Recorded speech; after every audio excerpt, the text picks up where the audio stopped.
Now, in fact, there's also a huge twist that has come in the Delhi terror attack probe. Falah University is now under severe scrutiny, and the revelations are nothing short of explosive. 15 doctors who are linked to the institutions have vanished. Phones switched off, families silent, and agencies are on the hunt. Now, call data records show persistent communication took place with the terror suspect Dr Muzammil, which has now raised unprecedented suspicion on an academic ecosystem now under the microscope.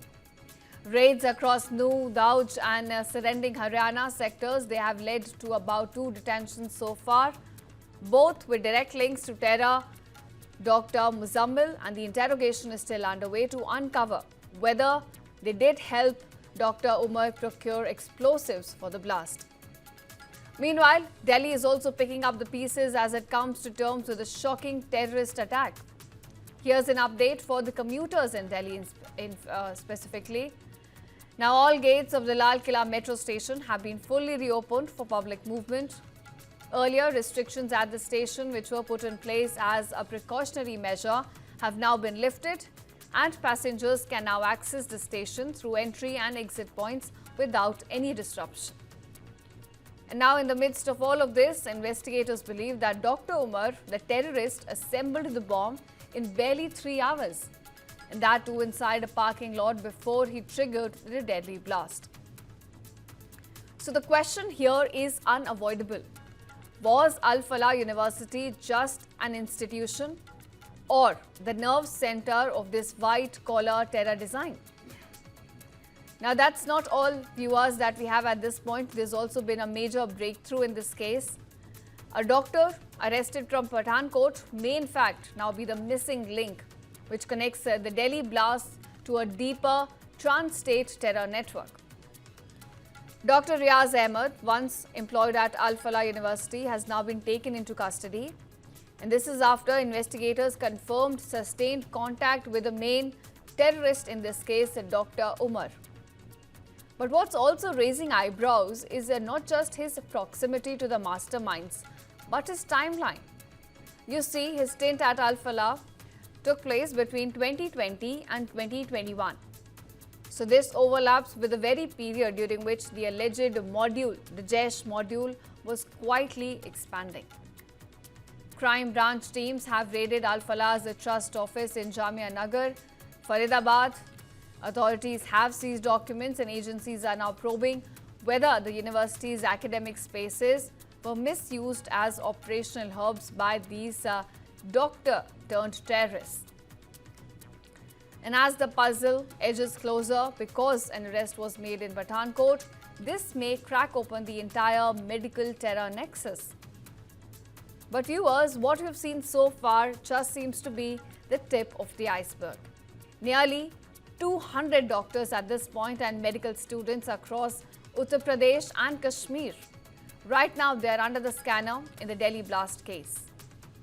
And it seems that this is no longer a fringe conspiracy. This is a full-blown white-collar terror web.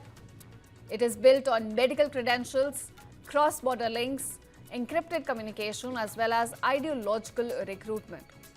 And at the center of all this stands Dr. Shaheen. She maintained direct contact with Pakistani army doctors, Kashmiri origin professionals and students planted across multiple states. ATS teams are on the move, one in Delhi, another one preparing to land in Srinagar, and the questioning has already begun on an unprecedented scale. But of course, the frightening question remains, how did a terror network of this scale hide in plain sight wearing stethoscopes and lab coats?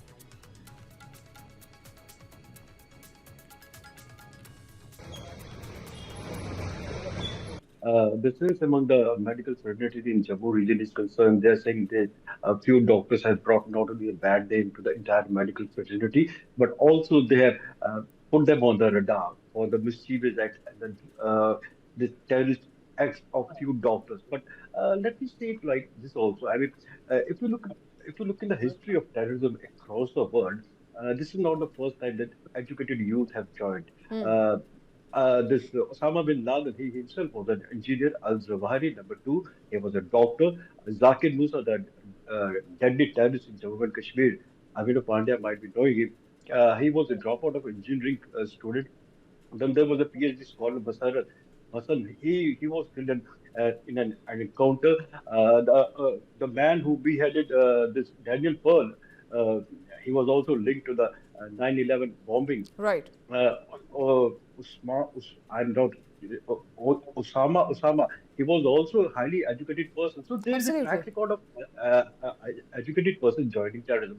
But what I want to highlight out here is that, in my personal observation of observing terrorism and studying terrorism across the world for the last quite 2 decades, is that this was coming. This act was coming, and I must say that our intelligence agencies must have been more focused on this account. Firstly, because after 2019, the security dragnet has strengthened across Jammu and Kashmir. Apart from few terrorist incidents, the terrorist activities have gone down. But the amount of radicalization which is taking place across the Jammu and Kashmir is quite frightening, and the government has failed on this account across the Jammu and Kashmir. So that's the latest we know as far as the investigation goes into the Delhi terror attack. So far, 200 doctors are on the radar of the agencies. They are from Uttar Pradesh as well as Kashmir, and now their links are being unraveled to understand the scale of this white-collar terror conspiracy.